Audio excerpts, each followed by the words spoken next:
అందరికీ నమస్కారం. ధర్మ సందేహాలు కార్యక్రమానికి స్వాగతం.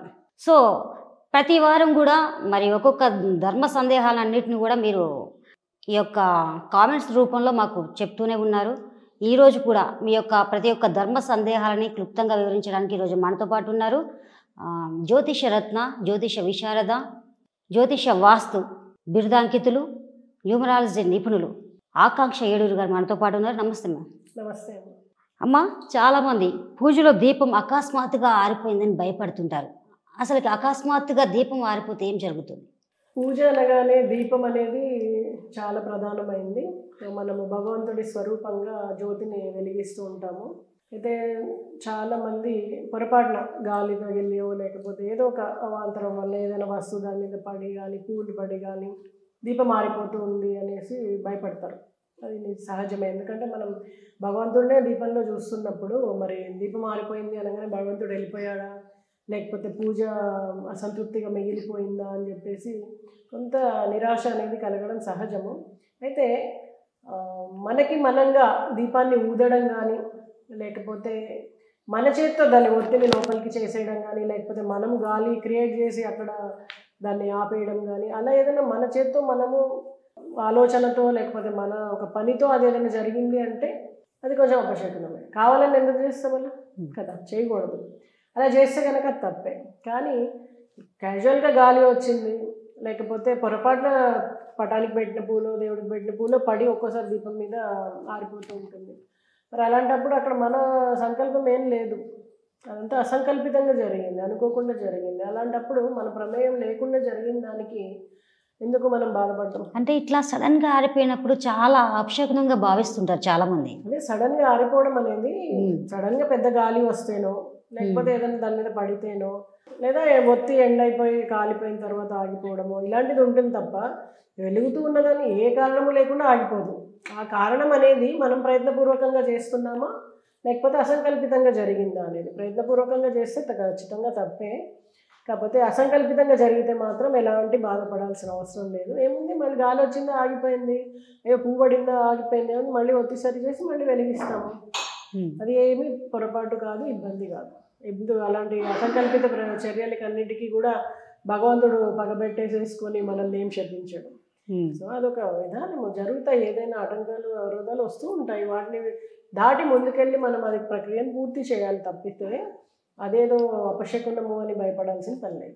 ఓకే, అంటే అలా కాకుండా లేకపోతే గాలి రాకుండా నూనె కూడా అయిపోకుండా అది ఆగిపోయింది అనుకోండి, అలా ఎలా జరుగుద్దమ్మా? మనం ఫ్యాన్ స్విచ్ వేస్తేనే ఫ్యాన్ వెలుగుద్ది. లేకపోతే ఒకవేళ అప్పుడు నిజంగానే అపశకునం జరిగిద్దా? చర్య ఉంటుంది తప్ప ఏం లేకుండా జరగదు.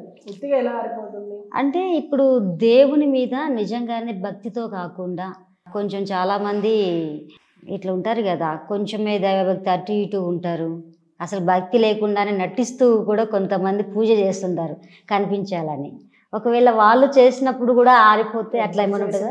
బిడ్డలందరూ తల్లిదండ్రులకి సమానమే. అలాగే భగవంతుడికి కూడా పిల్లలు ఏం చేసినా ముద్దుగానే అల్లరిలాగే తీసుకుంటారు తప్ప దానికోసం పిల్లలపైన పగబట్టి వాళ్ళకి ఏదైనా చేయడం నెగిటివ్ అవుద్దేమో అలాంటిది ఏమీ ఉండదు. అంటే చాలామంది భక్తి శ్రద్ధలతో చేయాలి, పూజ చేసిన దీపం వెలిగించిన అని చెప్పేసి అంటారు.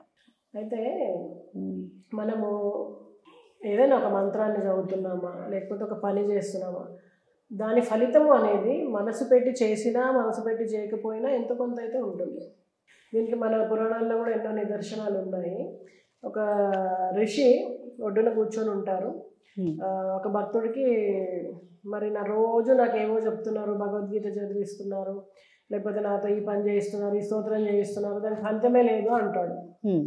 అన్నప్పుడు సరే నీకు ఒక నిదర్శనం చూపిస్తాను అని చెప్పి బాగా మురికి పట్టిన మసి పట్టిన ఒక బుట్టని ఇస్తాడు. ఇచ్చి అక్కడ నదిలో వెళ్ళి నీళ్లు తీసుకురా అంటాడు. ఇక భక్తుడు గురుగారు చెప్పారు కదా, వినాలి కదా. సో వెళ్ళి ఆ బుట్టలో నీళ్లు ముంచుతాడు.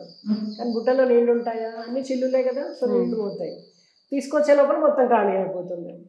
నీళ్ళన్నీ పోయినాయి, ఏం చేయాలి గురుగారు అంటే మళ్ళీ ఇదే అంటాడు.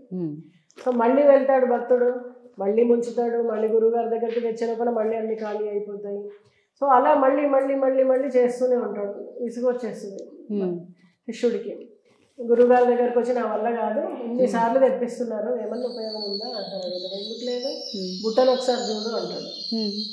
బుట్టను చూస్తే ఏమవుతుంది, చిల్లేదు. అంతకుముందు నల్లగా మసిపట్టిపోయి ఉన్న బుట్ట తెల్లగా తలతలాడుతుంది. ఏముంది మార్పు అంటే శుద్ధి జరిగింది అక్కడ. అంటే మనం చేసే ఈ ప్రక్రియలన్నీ కూడా భగవంతుడికి చేసే ఏ ప్రక్రియలు మనల్ని మనము మన ఆత్మని మనల్ని శుద్ధీకరించుకోవడానికి చేస్తున్నాయే తప్ప ప్రతిదానికి ఖచ్చితంగా ప్రతి చర్య అనేది ఉన్నట్టు ఫలితం కూడా ఉంటుంది. స్విచ్ వేస్తే ఫ్యాన్ వెలుగుతుంది, స్విచ్ వేస్తే లైట్ వెలుగుతుంది, పిలిస్తే ఒకళ్ళు పలుకుతారు, అంటే ప్రతిదానికి ఒక ఫలితం ఉంది అక్కడ. అలాగే ఈ పూజ విధానంలో చేసే ఏదైనా సరే భక్తితో చేసామా చేయలేదా అనే పోయినా ఎంతో కొంత అయితే ఫలితం ఉంటుంది. భక్తితో చేస్తే ఎక్కువ ఫలితం ఉంటుంది. మనసుతో పెట్టి చేసేదానికి ఇప్పుడు మనం పాట వింటున్నాము, లేకపోతే ఒక లెసన్ వింటున్నాము క్లాస్లో, మనసు లేకుండా విన్నా కొన్ని వర్డ్స్ మన మైండ్లో పడతాయి. అదే మనసుతో విన్నామంటే ఒక్కసారి ఉంటే చాలు, పరీక్ష రాసేయచ్చు. అక్కడ డిఫరెన్స్ ఉంది కదా. అలాగే పూజలో కూడా దీపం వెలిగించడమైనా, పోషకార్చన చేయడమైనా, స్తోత్రం చేయడమైనా ఫలితం ఉంటుంది ఎంతో కొంత.